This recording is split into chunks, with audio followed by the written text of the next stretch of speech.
Film burn transitions are now available in Spotlight Effects. You'll find all of them inside the Flash plugin.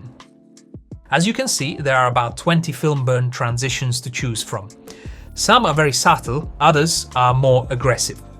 To import one, just select your clips and click Import.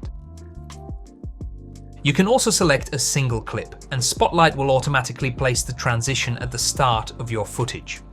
This type of film burn transition is often used at the beginning of short-form videos on YouTube or TikTok. We can also stack and combine these transitions on top of each other.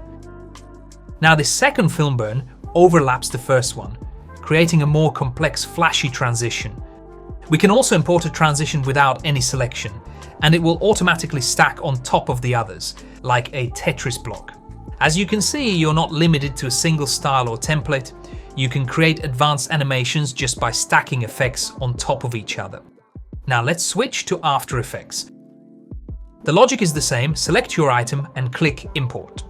If no clip is selected, the transition will be placed at the current time position. If the footage is selected, it will be placed at the beginning of your clip. Let's do a quick RAM preview of the animation. Now, every item in Spotlight Effects is fully customizable, and the same applies to film burn transitions.